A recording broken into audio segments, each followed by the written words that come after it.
ఒక నగరంలో పశువుల సంత జరిగింది. ఆ సంతలో పశువులు అమ్మేందుకు, కొనేందుకు, వాటిని చూసేందుకు పక్క రాజ్యాల నుండి భారీ సంఖ్యలో ప్రజలు హాజరయ్యారు. రాజుగారి దంపతులు కూడా ఆ సంత చూసేందుకు హాజరయ్యారు.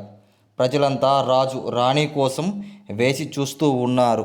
సంతలో ఒక చెట్టు కింద గుర్రం ప్రసవించింది. గుర్రపిల్ల పుట్టిన వెంటనే అక్కడ సందడికి చూసి భయపడి ఒక ఎడ్ల బండి కిందకు వెళ్ళి దాక్కుంది. గుర్రపిల్లను వెతుక్కుంటూ దాని యజమాని ఆ బండి దగ్గరికి రాగానే ఎడ్లబండి వాడు అతన్ని ఆపి, గుర్రపిల్ల ముట్టకు, అది నాది, అది దానంతట అదే నా దగ్గరికి వచ్చింది అని బెదిరించాడు.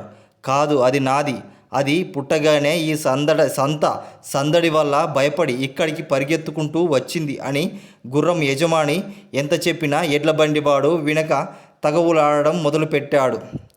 అంతలోనే రాజుగారు తన పరివారంతో అక్కడికి వచ్చాడు. వారిద్దరి వివరణ విన్న రాజు, గుర్రపిల్ల తన తల్లిదండ్రులుగా ఎద్దులు ఎన్నుకున్నందుకు ఆ గుర్రపిల్ల ఎడ్లబండి వాడిదే అని తీర్పు ఇచ్చాడు. ఆ సమయంలో అక్కడే ఉన్న జాలరి రాజుగారి తీర్పు అన్యాయమని గ్రహించాడు. మరుసటి రోజు ఆ గుర్రపిల్ల యజమాని వెంటబెట్టుకుని రాజుగారి భవంతి ముందుకు ఒక పెద్ద వల పట్టుకుని నిలబడ్డాడు. రాజుగారు పల్లకిలో బయలుదేరి వస్తుండగా గమనించి జాలరి వలను వెడల్పుగా పరిచి చేపలు పడుతున్నట్లు నటించాడు. జాలరిని, అతను వలను గమనించిన రాజు పల్లకి దిగి, ఇక్కడేం చేస్తున్నావు అని అడిగాడు. జాలరి నెమ్మదిగా, ప్రభు, చేపలు పడుతున్నాను అని సమాధానమిచ్చాడు. ఇక్కడ నీరు కానీ చేపలు కానీ ఏవీ లేవు కదా అని ప్రశ్నించాడు రాజు.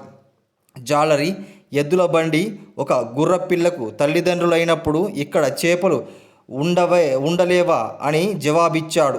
జాలరి మాటలు అర్థం చేసుకున్న రాజు తన తీర్పు తప్పని గ్రహించి గుర్రపిల్లను దాని యజమానికి అప్పజెప్పాడు.